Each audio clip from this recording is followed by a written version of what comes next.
Salut les Veriens et bienvenue dans votre émission d'actu à cœur ouvert. Que s'est-il passé dans le monde de la VR pendant que l'on sirotait des margaritas les doigts de pied en éventail? Comme on s'y attendait au milieu de l'été, y a pas de quoi casser trois pattes à un canard. Mais on parlera quand même de nouveaux jeux, de nouveaux modes, de retard et d'un Vive Pro 2 à gagner qu'on vous réserve en seconde partie de la vidéo. Allez, c'est parti. On commencera par la mauvaise nouvelle de l'été avec un retard indéterminé. On en parlait lors d'une précédente vidéo, Lone Echo 2 devait sortir en août. Mais la communication sur le titre était d'un plat assez magistral. C'est trop calme.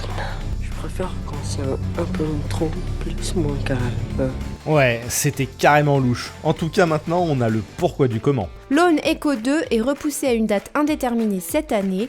Les développeurs semblent expliquer qu'un certain virus qu'on ne cite plus aurait provoqué divers retards et qu'ils souhaitent sortir le jeu dans le meilleur état possible. On est forcément un peu déçu du retard, mais on préfère de toute façon patienter et avoir un jeu fini aux petits oignons en fin d'année. En fin d'année également, puisque prévu en octobre, le jeu Shadowgate VR The Minds of Mithrax est une version réimaginée pour la réalité virtuelle du jeu Shadowgate sorti en 1987. Le titre entraîne les joueurs dans une aventure fantastique et sombre à travers un château magique, peuplé de créatures horribles, d'énigmes complexes et de pièges mortels. Et juste là, un petit géranium. Les joueurs sont tout simplement chargés d'empêcher un sorcier maléfique d'invoquer une monstruosité qui mettra fin au monde. Ce point and click transformé en donjon crawler pour l'occasion sera disponible sur Quest et Quest 2 et il est conçu notamment par deux des créateurs de Shadowgate original pour en assurer l'authenticité. On continuera sur Quest et Quest 2 avec de l'authentique Star Wars, puisque Last Call, la suite de Star Wars Tales from the Galaxy's Edge, s'est présentée dans une nouvelle bande-annonce. Cette extension probablement gratuite permettra de rencontrer de nouveaux personnages et de résoudre de nouvelles énigmes. Le trailer montre quelques séquences de jeu auxquelles vous serez confrontés et on espère donc que ce second volet saura apprendre des erreurs du premier. Aucune date de sortie n'a été révélée pour le moment et si vous avez raté la première partie, vous pourrez retrouver en lien dans la description le test de Nick. Un autre lien qu'on vous laisse dans la description de la vidéo également, c'est celui vers le mode locomotive d'Half-Life Alyx. Cette nouvelle carte vous apportera environ 45 minutes de gameplay, ce qui est certes un peu court, mais c'est gratuit. Et surtout, elle est plutôt bien foutue techniquement. Assez riche en détails, elle possède même un certain nombre de voies. De quoi s'amuser encore et toujours à flinguer des méchants ou à se faire peur en loupant le lancer d'une grenade.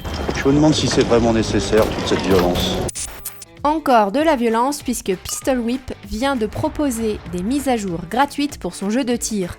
Les développeurs nous emmènent cette fois du côté des cowboys avec leur nouveau pack de 5 pistes baptisé Smoke and Thunder. Mais ce n'est pas tout puisque les développeurs nous proposent également un nouveau mode de jeu baptisé Steel. Celui-ci permet de choisir votre type d'arme préférée et de l'associer à 5 modificateurs au choix pour créer un style unique de gameplay. Et côté style, c'est Population One qui a envoyé du lourd avec une grosse mise à jour médiévale nommée Kingdom Age. Mais c'est moche tout en noir et blanc. Non mais ça c'est parce que je suis mort dès le début du round. En plus d'un nouveau lieu, de nouveaux personnages et skins et d'une nouvelle arme Excalibur, la mise à jour comprend également un nouveau système de progression conçu pour aider les joueurs occasionnels. Et au-delà de tenter de flinguer vos ennemis, vous pourrez dorénavant manger des bananes dans une tour du château de la princesse Peach. Et c'est ça que c'est bon les amis. Allez, c'est le moment de... L'instant des contracts. Alors, jusqu'au 23 août, il y a une grosse promo les amis sur le superbe jeu Paper Beast. Moins 40% sur Steam, ce qui le met à 12€ à peine, c'est vraiment pas mal. Mais en plus de ça, comme on a démarré notre nouveau site internet DailyVR, on vous propose de gagner une clé du jeu. Si vous voulez tenter votre chance, vous vous rendez sur le bon plan du site, vous faites un compte avec un vrai email ou vous vous connectez avec Facebook ou autre, on s'en fout, qu'on puisse vous envoyer la clé. Et vous mettez un commentaire déclarant votre amour pour le jeu ou pour notre nouveau site. On fera un tirage au sort dimanche soir pour le gagnant. Bonne chance à tous et n'oubliez pas de vous abonner à la chaîne au passage. Vous ne trouvez pas nécessairement que le Vive Pro 2 a un bon rapport qualité-prix, pour autant, c'est manifestement un très bon casque sur de nombreux points comme on a pu le voir une fois passé dans notre lab.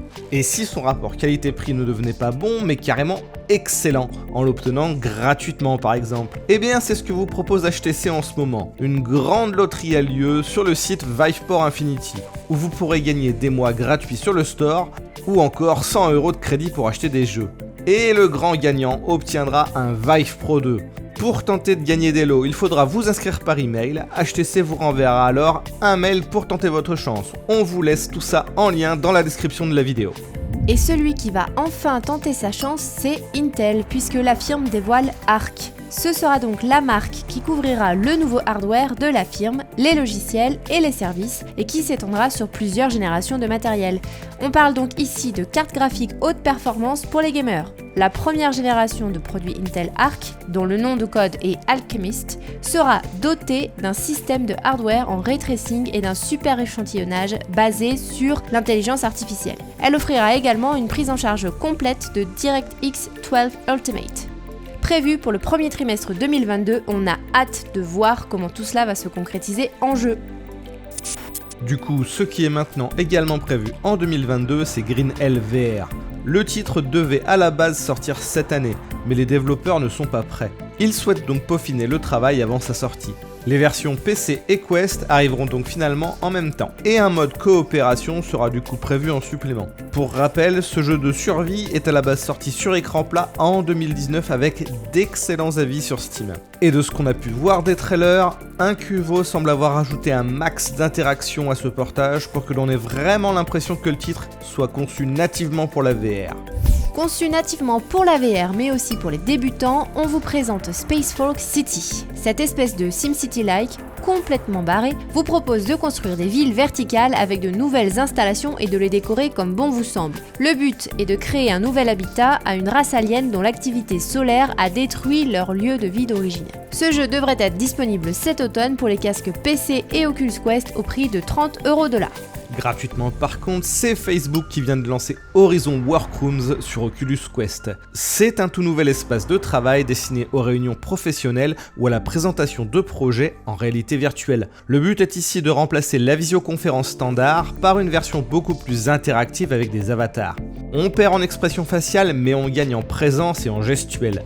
L'accès est plutôt facile en soi et il permet à Facebook de mettre en place ces nouveaux avatars un peu plus poussés. Et ils sont franchement sympas. On aura en plus l'occasion suite au lancement de Daily VR de tester tout ça en conditions réelles de travail. On vous fera donc sûrement un retour avec les véritables atouts et défauts de cette proposition. Allez, il est l'heure de la question. Comme chaque semaine, on retient une question dans les commentaires pour l'émission suivante, et c'est Pubsapass qui demande: est-ce que Stride mérite sa catégorisation confortable, et si oui ou non, il est jouable par la team fragile? Alors, pour Stride, c'est exactement comme pour le jeu Sprint Vector.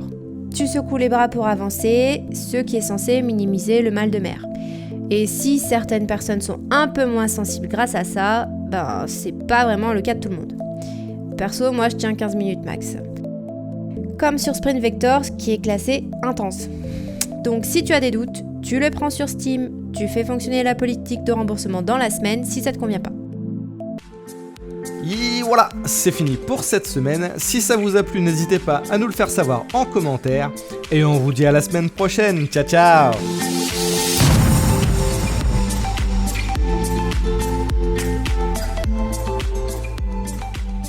Petit point pour ceux qui ont utilisé la fonction rejoindre sur YouTube et qui souhaitent soutenir notre travail financièrement. Eh bien, on n'en avait pas encore parlé, mais vous aurez de temps en temps des vidéos dédiées où on vous fera gagner des clés de jeux supplémentaires. Voilà, merci à vous, bisous bisous.